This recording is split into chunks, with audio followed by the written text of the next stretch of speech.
Okay, I think we're about ready to go. So, it's my pleasure to introduce the keynote speaker of the first night. This is Professor Charles Spence. I don't think it's an exaggeration to say that he is the world-renowned scientist in his field. He's the director of the Crossmodel Research Lab here in the Department of Experimental Psychology at Oxford. He specialises in multisensory processing, and so in the science, but also the design elements associated with multisensory experiences, and especially in food and drink. So he's collaborated with, and is collaborating with, many global companies, chefs, mixologists, chocolatiers, perfumiers, and a number of companies working in the food and drinks industry. He's also interested in how tech will transform our dining experience.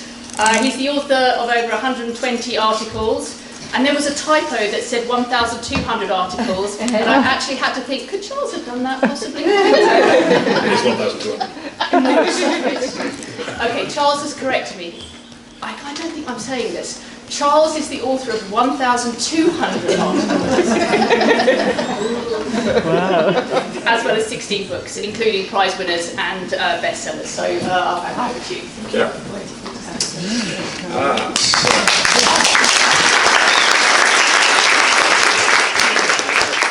Pleasure to be back. And with the screen, we're not quite sure which of the sound effects, if any, will work or not. So we'll play it by ear, as it were. And what I want to share is more sort of ponderings, I guess, on the theme of crossing sensory boundaries, thinking about multisensory experience design.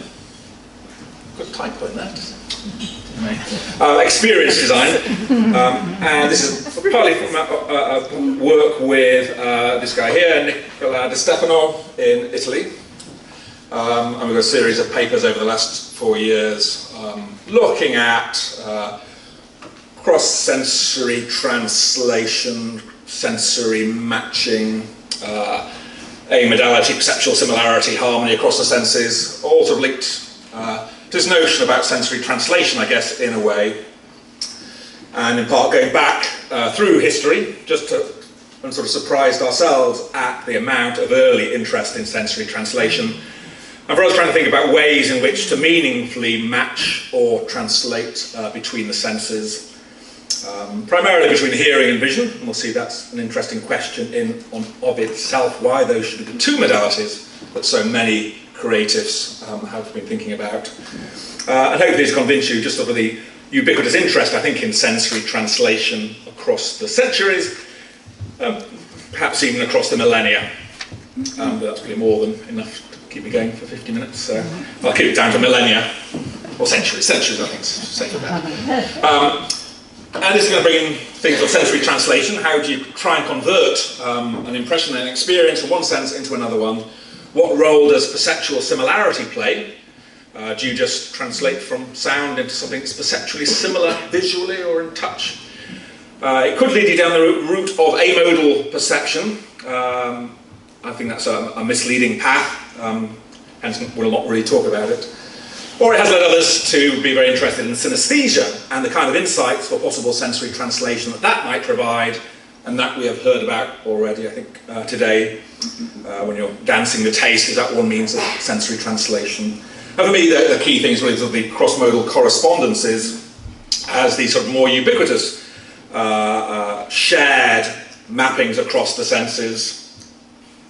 Oops, what's the they've cropped up already a few times today, cross-modal correspondences, CCs or CMCs, which might define, or as Larry Marks has defined, as kind of a tendency or a feature or attribute in one sense, either physically present, you experience it, or you just merely imagine the taste of this, the colour of that, the shape of something else, to be matched or associated with a sensory feature in another sense. I think similar to synesthesia, and these connections are surprising, as when people first hear about the Buber-Kiki effect, when you first ask people whether lemons are fast or slow, and everyone agrees that lemons are fast, then no one can think about why they feel that way, so convincingly. And I think the interest in cross-modal correspondences, these kind of ubiquitous, surprising shared connections, over the decades has kind of gone in step with interest in and the acceptability of studying synesthesia as well. And in our delving into the history of interest in sensory translation, I think in a way perhaps it predates the contemporary interest in synesthesia.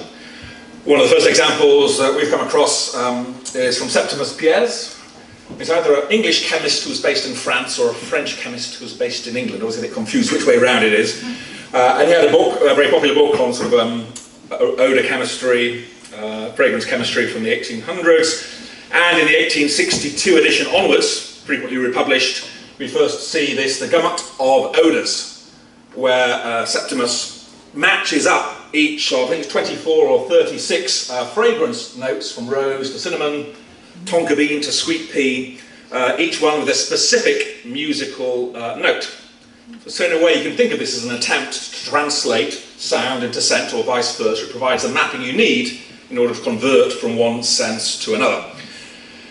And Pierre's gamut of odours has certainly stimulated much creative practice from engineers and composers and musicians who've attempted to turn music into a perfume or accompany musical performances by the matching odours.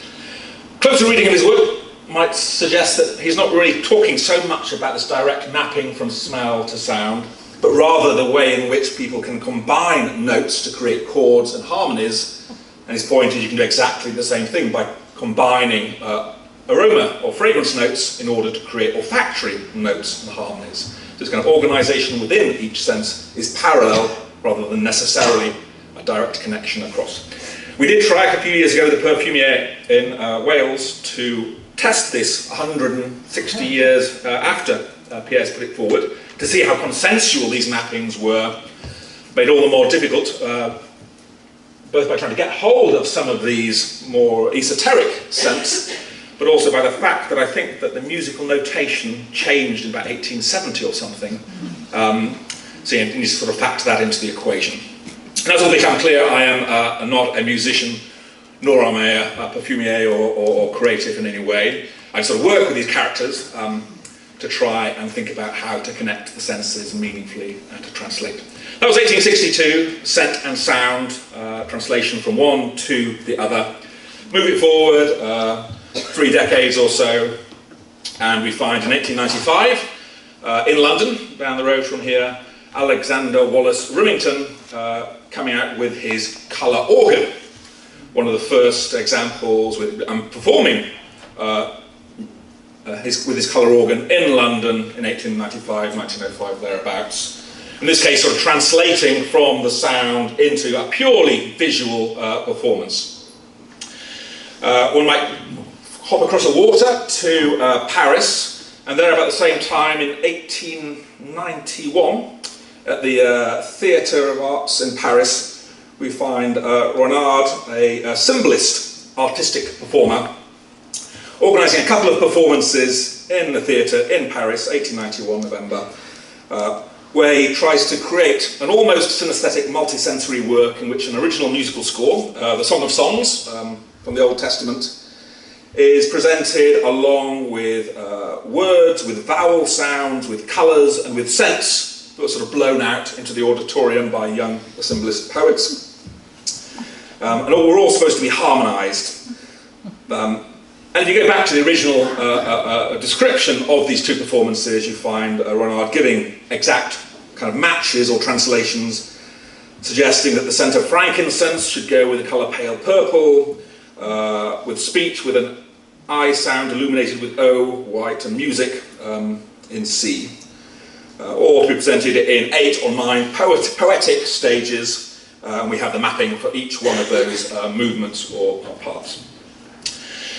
So when it comes along to, so I should say, Alexander Wallace Remington's creation of the colour music organ really puts into practice what Father Castell was talking about centuries before in France in the 17th, 18th century, but I don't think ever came actually to fruition. And you sort of see there the optimism at the time that Castel is predicting that every home in Paris would one day have an ocular harpsichord for recreational purposes. How far from the truth that is today. But certainly this backdrop of the simplest poets in Paris, Alexander Wallace Remington in London, might make Alexander Scriabin's performance and presentation of Poem of Fire to be not out of the blue, but fitting into this sort of multisensory world of around 1900. And in 1911, the Russian composer and synesthete, we believe, Alexander Nikolaevich Scriabin, born 1872, died in 1915, premiered this symphonic work, Poem of Fire, in Moscow. And the original idea was that it should be accompanied by a light show, in part delivered by a colour organ, but not entirely by the colour organ. And there should be a simultaneous olfactory performance as well. So kind of a total work of art. Unfortunately for Scriabin, I think John Harrison, who was mentioned earlier today, he thinks that Scriabin wasn't a synesthete. But in 1913 and 1914, he came to the University of Cambridge here in the UK and was examined, if that's the right word, by C.S. Myers, a psychologist in Cambridge, who seemed to think he was a synesthete.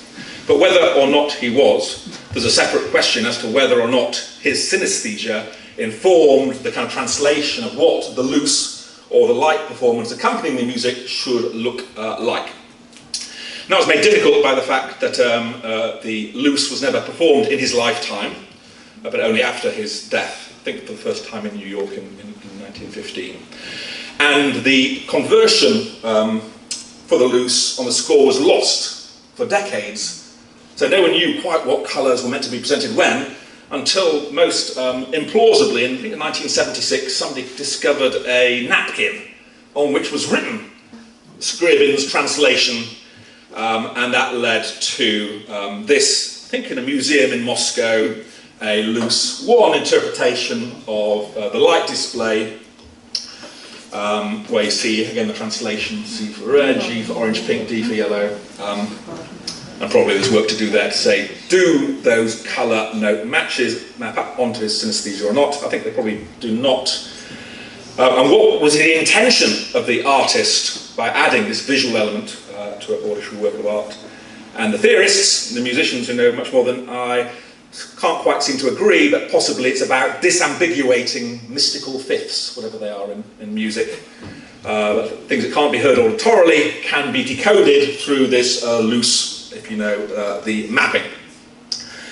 That's 1915, the first showing. It made it into Yale University in 2010, in Hamburg, a decade before that. And sort of perhaps led into the Fantasia of Walt Disney that was mentioned in the last session, where we have the classical music designed to match the visual cartoons. So kind of literal colour music, maybe one of the most successful examples to date. And interestingly, in the kind of the backstory to this, that Walt Disney wanted to also add a perfume during the flower ballet, the Nutcracker Suite. But again, he never told us what perfume he thought should be presented, nor was it ever actually executed. But rolling forward from 1940 to 1972 in London at the Royal Albert Hall, Scriabin's Poem of Fire is presented to a mostly empty auditorium. It has the loose and sort of billowing sheets illuminated by different coloured lights. But the British public don't really seem interested in it. Not even when florist perfume is sprayed out into the stalls late in the performance. Again, people just don't get it. They're not really convinced by this total work of art. And a surprise to me, we also find a performance of Scriabin's Poem of Fire here in Oxford, about 200 metres that way, St Barnabas Church. You can probably see it out of the back gate. In about 1983, or thereabouts, which is probably when you and I were here, if you want to go that far back. In this case, only with the audio-visual part of the work. Interesting chapel, you'll see, they only got to paint half one side of it, and they think they'd run out of money, so the other side is completely blank. but open to the public should you have 10 minutes spare sometime over this weekend. And this sort of connection then between music, light and sound is sort of exploding currently, I think, with creatives both from the world of perfume design and musicians thinking that their works, their creations would be better experienced through a combining of the senses. So we have Arooj Aftab, South Asian musician, quite popular in certain sectors I hear, with her Purple Vulture album. So she's primarily a musician, but that album comes with a perfume. Or you have Joe Grzynowski, who's a New Zealand wine judge, also did a PhD in sound design. She records the sounds of vineyards and then has you drinking the wine of the vineyard while listening to the sounds of the wine making and the grapes growing. She calls it onesthesia. Oenology with anesthesia mixed together. And she has now started to make perfumes, so she's primarily coming from the perfume side, but each of her perfumes come with a downloadable soundscape to capture the inspiration for her work. And this sort of cross-sensory collaboration, translation, if you will, augmentation, I think is really exploding in a lot of creative fields. Currently part of a kind of a growing movement towards sense-sploration, people exploring their rich sensory worlds and the connections therein. And from that scrib in 1911, 1915, we have this from Science and Invention magazine, July 1926. It's a taste organ. So here you have the pianist sort of playing the keys. He's also got a tube to pick up the taste of the flavours that are presented to the audience. So he's playing kind of a herbal capriccio in Aldous Huxley's Brave New World that appears 6 years later in 1932. We've got vanilla and nectar, raspberry, cherry lime, ambrosia and blackberry. So kind of more of a fruit smoothie than particularly interesting. But this taste organ, again, is trying to translate, I think, between taste or flavour and sound, and do so not in an arbitrary manner, but with some sort of meaningful translation between one sense and the other. And that's something in our own work with, what are they called? There we go. Johnny Walker, Blue Label whiskey. We tried to recreate the scent organ for the 21st century. And here you see the organ at work. The organist there, and this came apart and was taken around the world. And for sort of premium customers, you could get to taste Johnny Walker Blue Label, and the organ would be illuminated with colours, textures, patterns, and sounds that were based on these cross-modal correspondences between taste, flavour, and colour, shape, and music. And this was launched to the public. Welcome to the experiment. With the words, what is essential in the sensuous perceptible is not that which separates the senses from one another, but that which unites them among themselves, unites them with the entire experience in ourselves, and with all the external world that there is to be experienced. From Ernst Hornbostel, 1926, I think, Austrian musicologist who has a few wise words and was also interested in getting people to match scent to sound. And people would experience this while drinking the whiskey, and the hope was that they would have an enhanced experience by looking at the matching visual patterns and hearing the matching auditory sounds and textures. And that carries through in a way to the current time with Ryuichi Sakamoto, one of my favourite musicians who died, I think, last year. And he was brought on board by Krug Champagne, who have had a long-standing interest in matching musicians with champagne. And he was charged with creating music to match certain of the expressions of the Krug Champagne. And he puts it thus: I simply wanted to translate the flavours and aromas into music. And the question for me is really, is that possible? On what basis can we translate? Do you need to be a synesthete to translate? Or is it something that can speak to the rest of us? Or is it just an endeavour that's we should just give up because it's impossible, actually, literally, to translate between the senses? And finally here, just this sent by a colleague from a Korean coffee shop. Specialty coffee, you speak to the barista, they get you your special beams, maybe they come out of the back end of the civet, and he tells you the story, or she does, but there are headphones there, and you get to enjoy your specialty brew with matching music.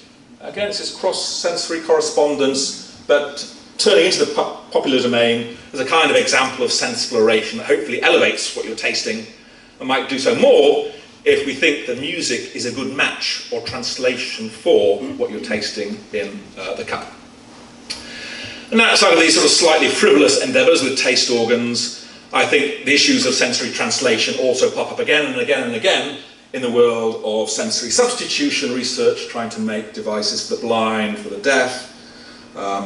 This one, iMusic, where the attempt, once you go beyond just trying to represent spatial properties through the skin, we see colours being translated into timbres of instrument, that blue is the brass, yellow string instruments, reggae organ is red, of course, green Ratman's reed, and so it goes on.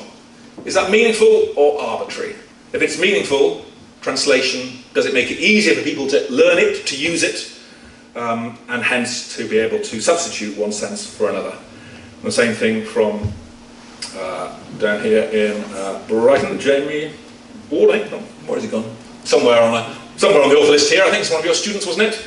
And again, an attempt to translate for the sensorily impaired the colour of fruits, matching each colour to one particular sonic mapping, or reversing that mapping and hoping to show that if you can translate appropriately, people can learn the mapping more rapidly and make less errors when trying to interpret while using this device. And one could go on. I think sensory translation is all over the place and has been for an awfully long time, but sort of been in the background, I guess, in a way. And then the question becomes, if so many people have been so keen on sensory translation, how are we going to do it? On what basis do we decide which sound matches which visual stimulus, or taste, or flavour, or texture, or shape? And the first go-to here would be to say, well, if the senses are similar one to another, then maybe I can pick a colour that is similar to the sound of a particular musical instrument. But interestingly, the psychophysicists diverge completely on this fundamental question. Is it possible to rate the similarity of sensations that occur in different of our senses? I'm afraid we've got lots of old white men here with a rather hirsute. This is you will want to disagree with him, I suppose. Hermann Ludwig Ferdinand von Helmholtz, one of the godfathers of psychophysics. And when he comes out, I think about 1890, or thereabouts, with this statement, talking about the distinction amongst sensations which belong to different modalities, such as the differences among blue, warm, sweet and high-pitched, are so fundamental as to exclude any possible transition from one modality to the next, and any relation of greater or less similarity. For example, one cannot ask whether sweet is more like red or more like blue. You can compare sensations within vision, within hearing, within touch, but what he claims absolutely you cannot do is rate the similarity of a sound with a visual stimulus with a taste. It's just meaningless. But the absolute opposite position is taken by Larry Marks in 2011, not acknowledging Helmholtz's earlier point of view. Marx seems to be convinced that perceptual similarity does exist between the senses, and hence could provide a useful metric for translating.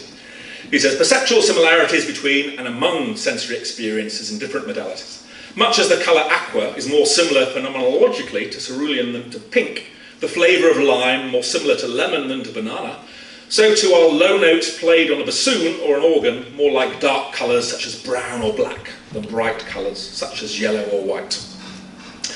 And he goes on, no ifs, no buts. You can make these comparisons, and it's so obvious I don't need to justify what I'm telling you. So what are we to think? I don't know really. We have two of the key figures in sensory psychology, psychophysics, coming to opposite conclusions on this question. And maybe a resolution comes from the work of Elena Gibson, one of the famous developmental psychologists from her 1969 book. And she suggests that one way to translate between the senses is to look out for amodal features, features that are shared between the senses. And she suggests that perhaps all cross-modal similarities is amodal in that sense. But we need to remind ourselves that these similarities do not necessarily require an explanation based on association. It's not something you've learnt, that this sound and this colour are similar, but they're picking up on some more fundamental amodal similarity, whatever that term means. And she tries to explain. She says that there are relationships between the sensory systems is obvious. I guess she's on Mark's camp. Intersensory similarity is responsible for much of poetic metaphor. Emily Dickinson, for example, invokes similarities between three modes of experience in the following stanza. There's a certain slant of light on winter afternoons that oppresses like the weight of cathedral tunes. Later, similarities of qualities of different modes has already been mentioned. We need, however, to remind ourselves that these similarities between the senses do not necessarily require an explanation based on association. How would association explain the similarity of oppressive weight to an oppressive cathedral tune? We haven't come across these things together before necessarily, and yet there's some fundamental similarity there. However, I think I'm, after years of thinking about it, first disagreeing with Helmholtz. It's got to be wrong. You can compare across the senses. Cross-sensory similarity does make sense. Ended up 10, 15 years later saying, no, I think I'm with him. Marx is wrong on this point. And so in a paper with Niccolò Di Stefano, I showed it at the beginning, just out in Review of Philosophy and Psychology, we argue there is no such thing as perceptual or sensory similarity across the senses. And a separate paper, PBR, just came out after many years in review, that there is no such thing as an amodal sensory dimension. We think that the developmental psychologists are largely confused when they use that term. They're referring to all sorts of different stuff, and there's no real clear category there. So that's ruling out two of the most obvious ways, or the nicest, easiest ways to translate from one sense to another. So what does that leave us with? Maybe it leaves us with using correspondences, these surprising cross-sensory connections that are shared between individuals, that are not based on perceptual similarity, but an affinity of some description. Or we search for synesthetes and the kind of cross-sensory mappings that they home in on and hope that they speak to the rest of us. I'm more on the kind of cross-modal correspondences side here. And just to give you sort of two examples of this at play, I guess we have here Arthur Dove, 1929 North American artist, with his foghorns. That for me is all about sort of cross-modal correspondences, and those foghorns are going to be loud and deep, and they're sort of large and they're dark. I don't need a translation, see, I just know, I think, what he's trying to convey. I don't think he was a synesthete, but I think he was using cross-modal correspondences to convey something in his visual art about the sounds there. So he was translating in a way. But Arthur Dove is not very popular, I don't think. You don't find him in all that many museums around the world. So he was designing based on correspondences, but was not one of the world's great artists. Whereas Kandinsky, on the other, was a synesthete, and perhaps was using his synesthesia in his compositions and works, and ends up being much more famous. And maybe that's not a debate about using correspondences or synesthesia in creative practice. Maybe it's just more a matter of who was a better artist to begin with. I'm not sure one synesthete from the next, perhaps as we might expect. Now, if you look from architecture to science, to synesthesia, to chemistry, you can find again and again everyone chooses hue for pitch and sound. Even the English chemist here, 1835, he's got it all worked out exactly which hue you should have for which sound. And he's convinced too, he's got it right, even though he disagrees with his translation from many of those who have gone before. And so this is, for me, it's really interesting to think both why we've chosen that combination of cues, hue, pitch, and then why is everyone convinced that they're right? It's not, I've got an idea it might be this, cue for this pitch. This is the absolute right answer. I know it's true, and that's it. And they're all, every article I've read of those, they're all absolutely convinced of the mapping. Have no uncertainty, no doubt at all, but how can everyone be so convinced and yet not agree? It doesn't make any sense in a way to me. So what's the way out of this morass? Maybe, as art historian Sir Ernst Gombrich wrote in 1960, he suggests that we should focus our attention on the structural relationships in the system rather than on the similarity of the elements. He says the problem of synesthetic equivalences will cease to look embarrassingly arbitrary and subjective if we fix our attention not on the likeness of the elements or perceptual similarity per se, but on the structural relationship within a scale or matrix. By which I think take him to say it's not what these individual sensations feel like, the phenomenology, it's rather how they're structured within dimensions of experience. And the reason then why so many people have chosen to match hue with pitch is that they are both circular dimensions, they are both also metathetic directions. We can arrange the stimuli along a continuum, but we can't really put one end as higher or lower than the other. And that notion of a structural equivalence, that there are the same number of units in hue as there are in pitch, and that there are circular dimensions in both, sort of comes out in this Wells attempt to translate colour in sound. It comes out in Pridmore's account. I think maybe he was an architect, again trying to match the sort of circular dimensions of colour and pitch. And that's an interesting line for me, to think the reason why we map one sense with another might have nothing to do with how the stimuli feel, but really rather the structure of the dimension of experience. And then we can think about metathetic dimensions, circular dimensions, prothetic dimensions, and perhaps that the way we structure our experience, that any category of experience, provides the anchor for what we'll map with what. And I don't want to go into the details of it, but then we can have circular dimensions, polar, metathetic, prothetic, and so it kind of expands.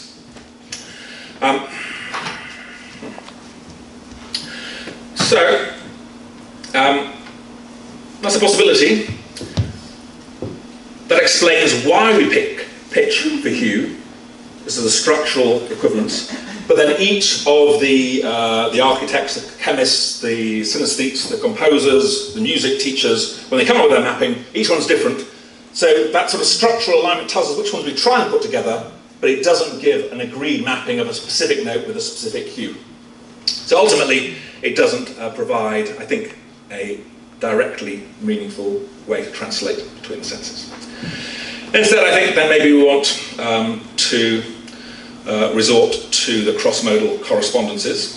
Again, these, if not universal, at least widely shared matches between colours and shapes, textures and sounds, pitch and taste, flavours, and so on, and use those as a basis for mapping. But when you do that, I think it turns out, and you look at lots of the work in art schools over the last century, where students are invited to paint or draw something that corresponds or matches a particular piece of music, and then you analyse the systematicity of the translation of the art students. There mostly, it seems like it's emotion that is the common ground. You pick the colour scheme or form in your drawing or painting that matches the emotion of the piece of music. So it's not a perceptual match, not a sensory match, it's more an emotional, affective match. I think that sort of affective matching between the senses is fine, it's just not very precise in terms of the number of degrees of distinction you can make in that space. And that's probably, where, from my reading, what happened to all of those colour organ performances of the 1910s, 1920s, why we don't all have a colour harpsichord in our kitchens today, because if all you can do is mimic the emotion of the music through visual form and colour, that's not all that together exciting. It's not a very precise, exact match.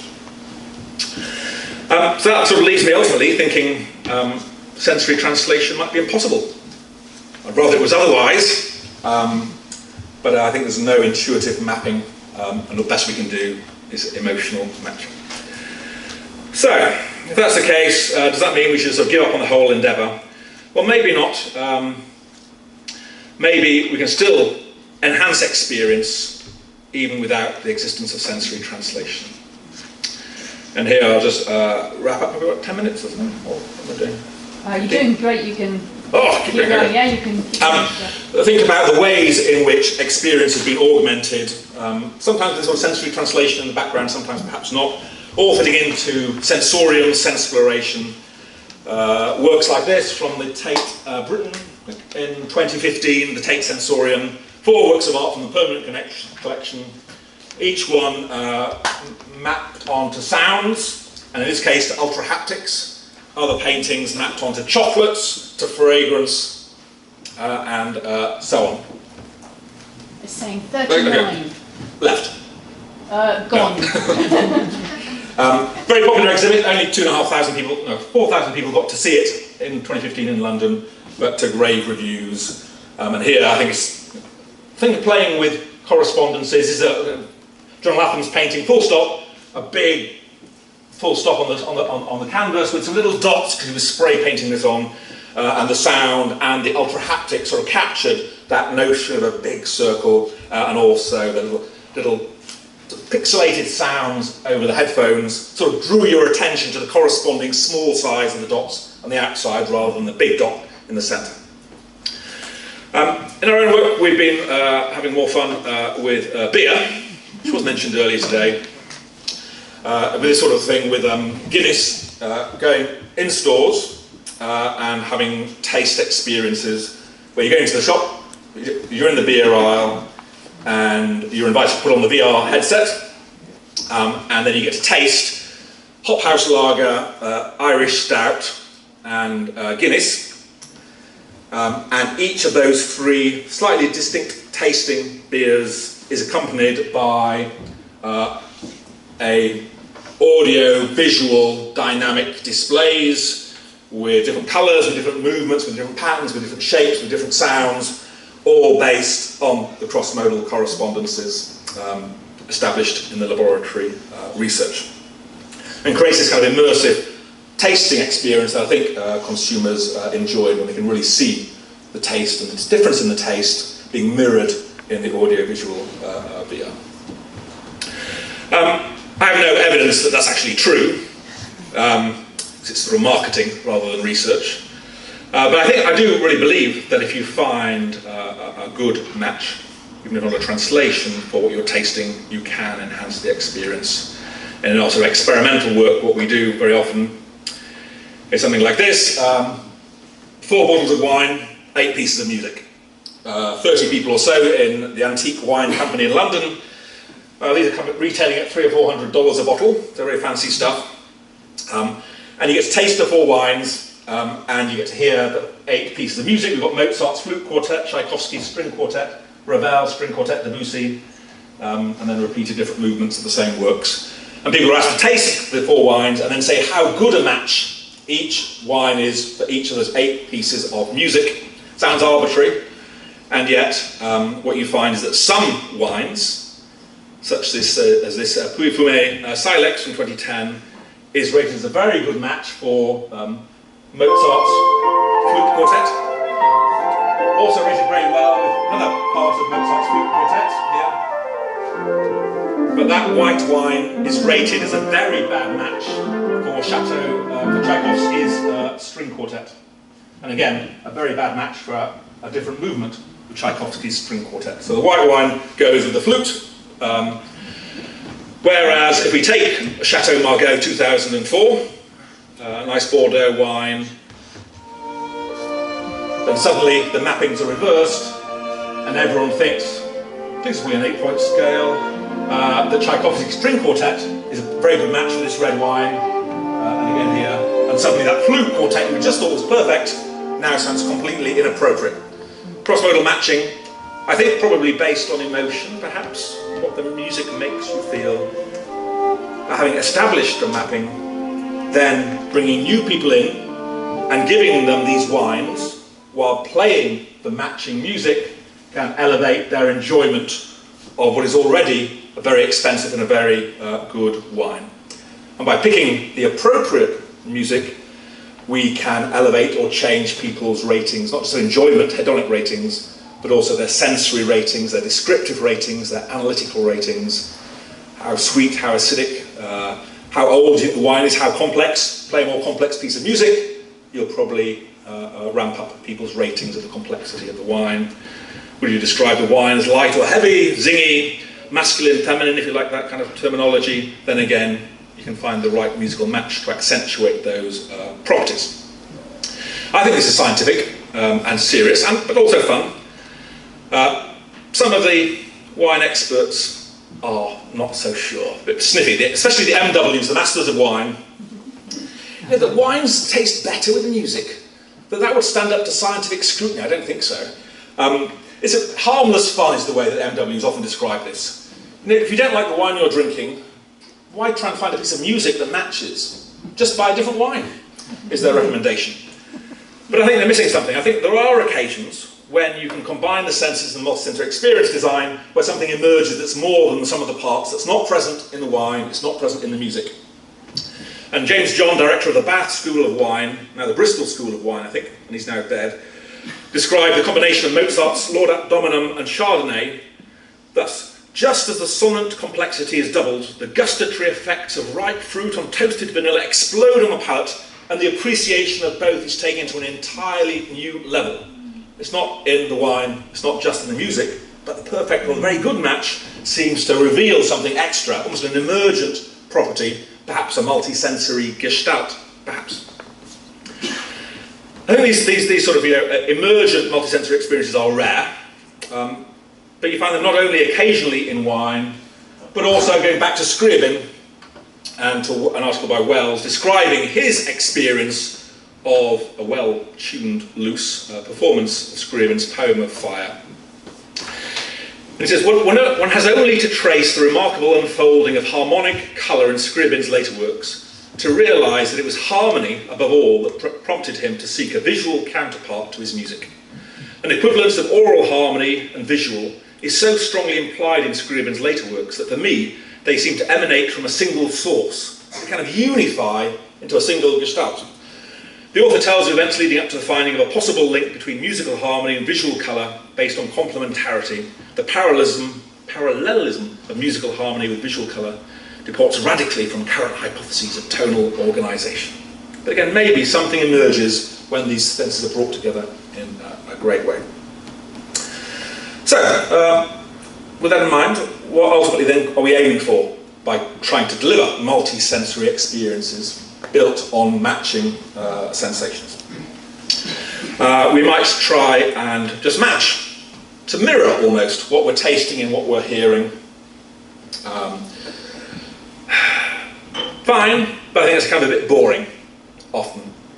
And Sally Baines, when she talks about the use of scent in live performance, she says, this pleonastic, this merely delivering the sense to the audience of that which they can see on stage is pointless. If they can see it, they don't need to smell it. Just repeating is boring. Maybe these cross-modal correspondences is a slightly more intriguing kind of form of matching than a literal one. Or what we might try and do is contrast, because we often see it in film, and also in live performance, that maybe we have a very aggressive or threatening scene on stage or on the screen. We might contrast that with some very calming music. So we're not going for a match at all, we're going for almost for its polar opposite, as a contrast between the senses. And that also seems a worthy goal. Maybe what we're trying to do is create harmony between the senses. But for that, we have to think, is it possible to talk about cross-sensory harmony? Is that merely metaphorical language, or does it have any real meaning? And in another paper with Nicola, we argue that harmony, literally speaking, only exists within hearing, not across the senses. So that one's possibly a bit ruled out. Then we have the emergence of some multisensory gestalts, like in the wine, like in the Scriabin examples I just gave. And possibly also the disambiguation, the use of one sense to help reveal the parts of something else. That's what I think Screaming was trying to do, was trying to disambiguate the music through his light score. And what we've done in the past when we try and help people to pull apart a very complex taste, like a cognac, by matching different instruments to different flavours in the cognac, and then once they've got that structure, we can direct their attention to different things in a complex tasting experience, and hopefully direct their attention and give them a different, hopefully more enhanced experience. And finally, we have this, which is where it all started for me really, as an undergraduate when the psychology department was in Oxford, and we used to have a library you could go to when there was no digital resources, and you'd have to go down there, try and find an article on page so-and-so and photocopy it in the little horrible room at the back with no window, and no light and no air. And I was looking for one article in perceptual motor skills, and I stumbled across this. It certainly wasn't on our reading list, not on anybody's reading list, I think. Kristen Holt Hansen at the University of Copenhagen, 1968. So maybe it's in the era of all the drugs and stuff, you know, that we heard about this morning. Perhaps that's what's going on. And what he does is he's got a tone generator and 10 participants and 2 bottles of beer each. He's got Carlsberg Elephant Lager and Carlsberg Regular Lager. Carlsberg Elephant Lager is the export lager, so it's more alcoholic than the regular Carlsberg Lager. You get to taste as a participant these 2 beers, and then you have to adjust the tone generator to find what he calls the pitch of harmony.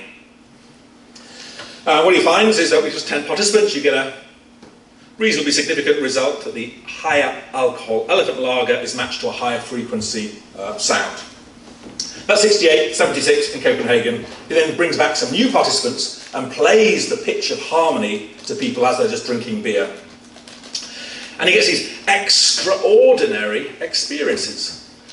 In the day when we used to ask our participants what they thought, nowadays you just give them a score sheet with a line. Give me a number. I don't want to hear what you think. Just give me a number. 1 to 7.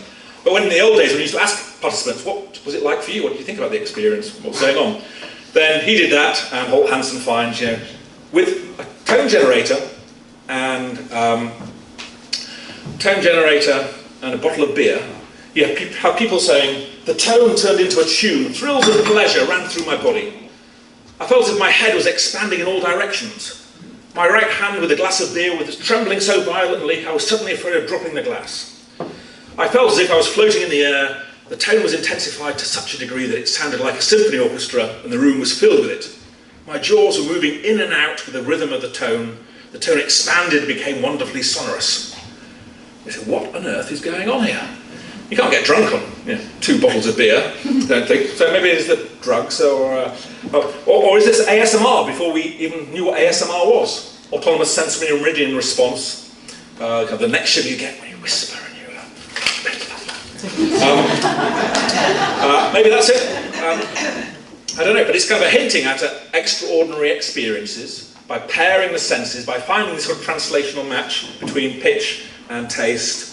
And it's one that we're currently pursuing with this notion that we can use these cross-modal correspondences that are synesthesia-like, but probably importantly different, that are not based on perceptual similarity nor on a modality, but more on some more abstract feeling of matching or rightness, perhaps linked to their emotional undertones, using those correspondences to create experiences like this, Sense the Extraordinary with Glenn Morangi, where we worked with 3 French video artists who created videos to be listened to over-ear headphones that matched 3 expressions of a Glenn Morangi and with content with specific sonic triggers designed to elicit ASMR, with the whistling and the pressing of the paper and the close-ups and all the right sort of sonic triggers we got from interviewing ASMRers and into a new kind of digitally enhanced tasting experience, I think. And that's where we're kind of looking for more of these extraordinary experiences, not just making things a bit sweeter, a bit less sweet, a bit sour, a bit more sour, more bitter, whatever it might be, but actually trying to create new kinds of experiences that are experiences of food and drink that might be awe-inspiring, might make you cry, might give you a neck shiver, whatever it might be, but an extraordinary, magical experience, and maybe we will find a few such examples.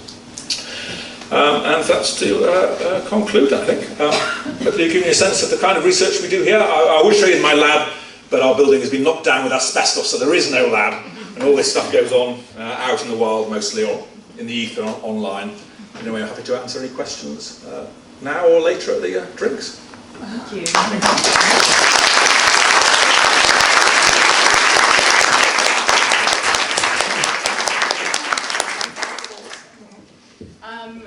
That was super interesting. So we've got time for questions. I think Noam, your hand went up first.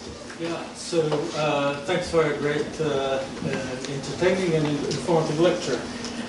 My question is, can input from neuroscience inform some of the questions you're talking about? And I can think of at least 3 things.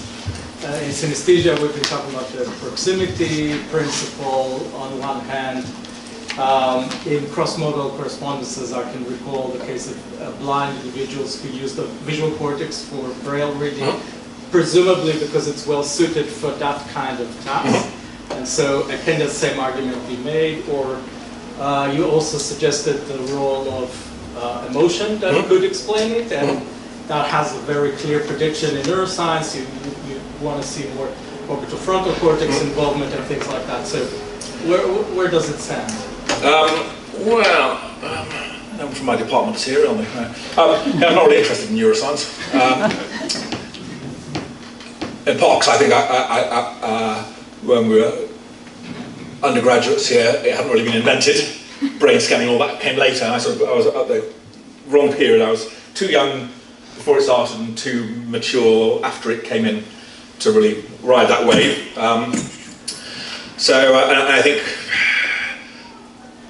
on the one hand, I think if there are phenomena of interest, they must be experienceable.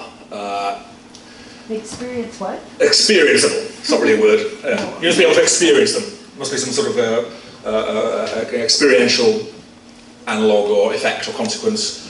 And some of the most interesting in that sort of the phenomenology and experience rather than the neuroscience. Though I would agree, some of my former students, Janice Wang in Copenhagen now, is looking to see whether some of these sonic seasoning, using the sounds to change the taste, make things sweeter, does that change activation, sort of the taste map, if there is such a thing in humans or in primary taste cortex, or does it only happen later?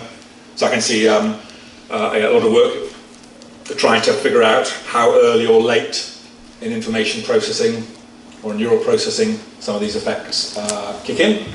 And that's, I guess, a legitimate question, but I can't necessarily see how that helps me in any particular experiment I want to do, or well, if there's evidence consistent with that's fine. You'd probably be happy. Yeah, I would be happy.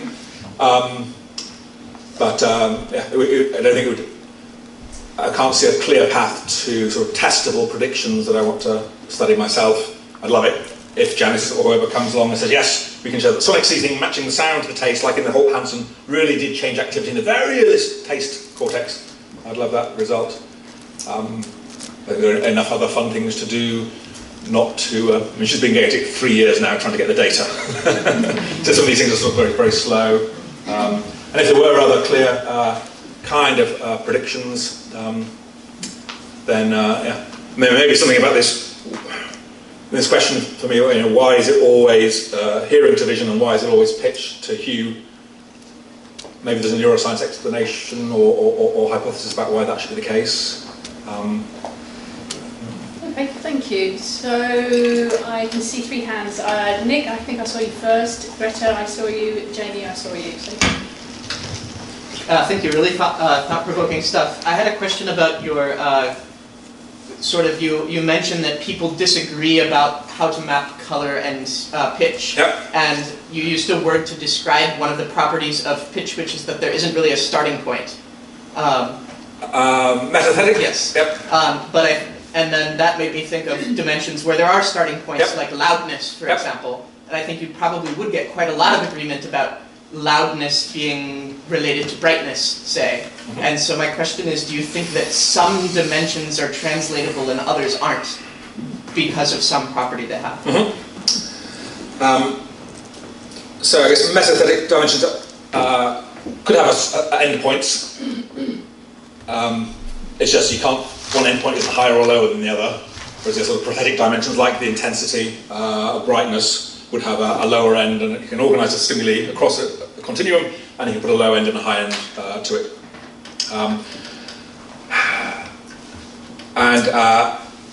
So you might think that gives you a better way of translating that.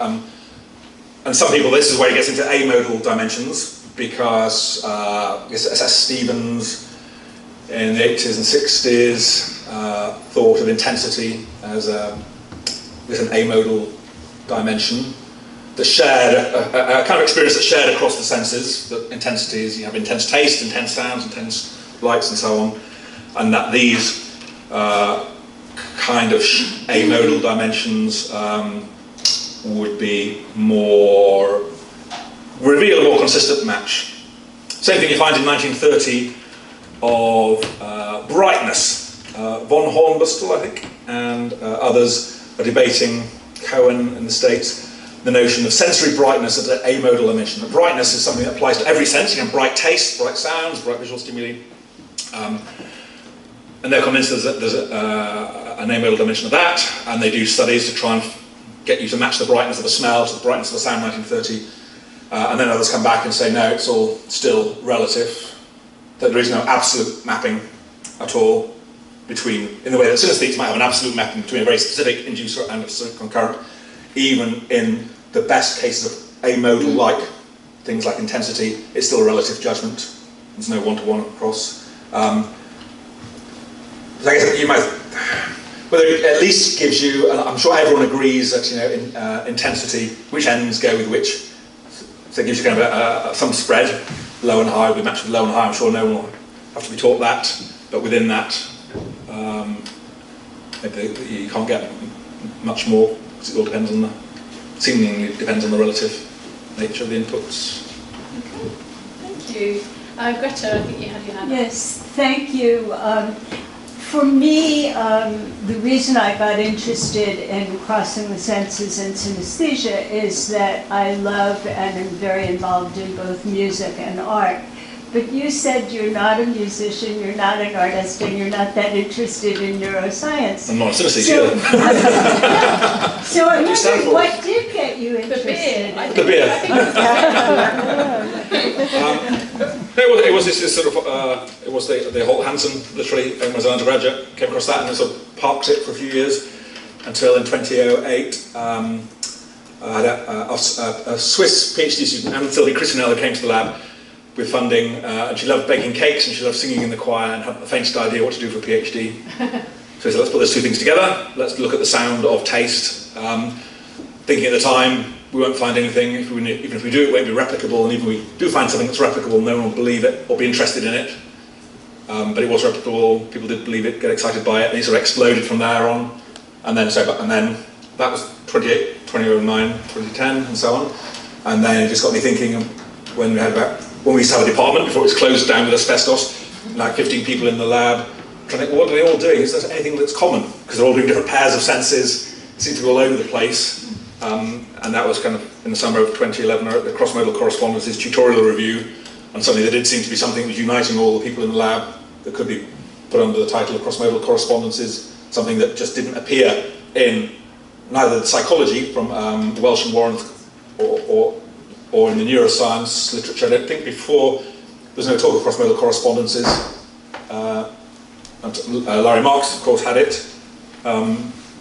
They just sort of kept going as being really interesting and unexplored and fun, and the beer and the wine and the chocolate didn't harm either.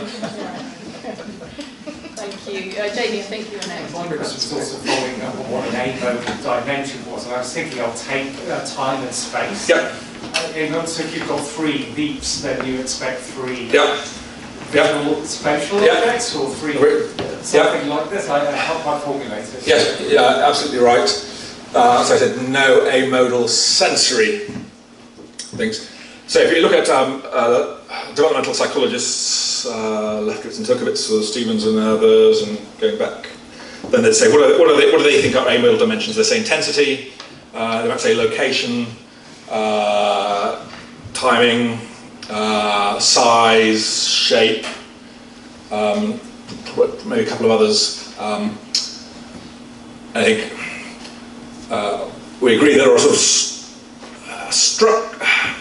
there are sort of non-sensory dimensions that are amodal, like time or space or numerosity, but they don't have any sort of phenomenal quality attached to a sense.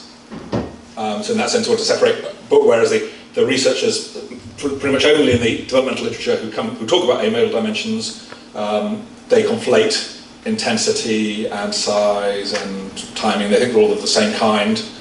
But when you dig into what actually do you mean, is it two senses, or all the senses has to be involved for it to be an amodal? And then is it similar stimulus, similar phenomenology, or similar what? And again, they sort of split there, and when you pull that apart, I take your point. For the structural aspects or the non-sensory aspects of stimuli, they. Thank you. So there's a question I wanted to take at the back, because I can see it at hand, but I'm going to take chair's prerogative and ask a question, a quick one. So I've always been a bit confused by the suggestion that pitch is metathetic, that there's no start to end of pitch like there is, because pitch is hertz and it cycles per second, and it starts at 0, and so and then you have 1 hertz and 2, and for that reason it always felt like it did go from small to big for me. But I don't really want to pin you down on the physics, but I think coming back to feeling, I can feel like pitch is on a scale from not much to a lot. Do you feel that? No. Others did. So again, about 1920s, 1930s. So I guess the reason why we call volume for the sound level is precisely because the psychologists in the 30s and 20s felt that. They felt it too. Yeah. They felt it too. Okay, just sanity check. There was a question at the back. The lady in the lovely taupe colour. Yeah. Right, thanks for this talk. So I understand. I am short. So I you made some comments about the VR headsets when drinking beer. And I wondered if that was done with the general population or with synesthetes. And it comes because, as a synesthete, we've had interesting discussions about the colour shape of water. And so if you've got somebody who is a synesthete and is wearing VR goggles, which are incongruent with how that should shape how they're on. No idea at all. Can you repeat the question? Yeah, so the question was, in the beer VR tasting experience, did we check whether people were synesthetes, or would synesthetes have a different kind of experience, especially if their shape to taste mapping was different from the one that was embedded in the audio visuals? And no, we didn't check at all. So it's just pure marketing intervention really in the end. But I think maybe you might say, I guess, while there may have been some synesthetes, perhaps the incidence of taste to shape synesthesia is very, very rare, so you might expect it's going to be a very small number. Thank you. I'm just going to take a question from someone who hasn't asked one already, because I can see it. Yes, you haven't answered one yet. First, just a very quick comment. I think it's important to distinguish between a pitch and pitch class, because what we refer to as frequency is pitch, which can be anything. Yeah. But I think most of those hue pitch comparisons, the hue is actually equated to a pitch class, which does not differ by octave. And on that note, my question is, in explaining the connection between pitches and hues, or the attempts at explaining those, have you considered a musicological approach, given that in Western art music, pitch was and organizational pitch was the main mode of musical expression? So as I said, I'm not a musician, I can't even play anything at all. So that's why I rely on people like Nicola, who is a sort of a music philosopher, to get into the nitty-gritty of things and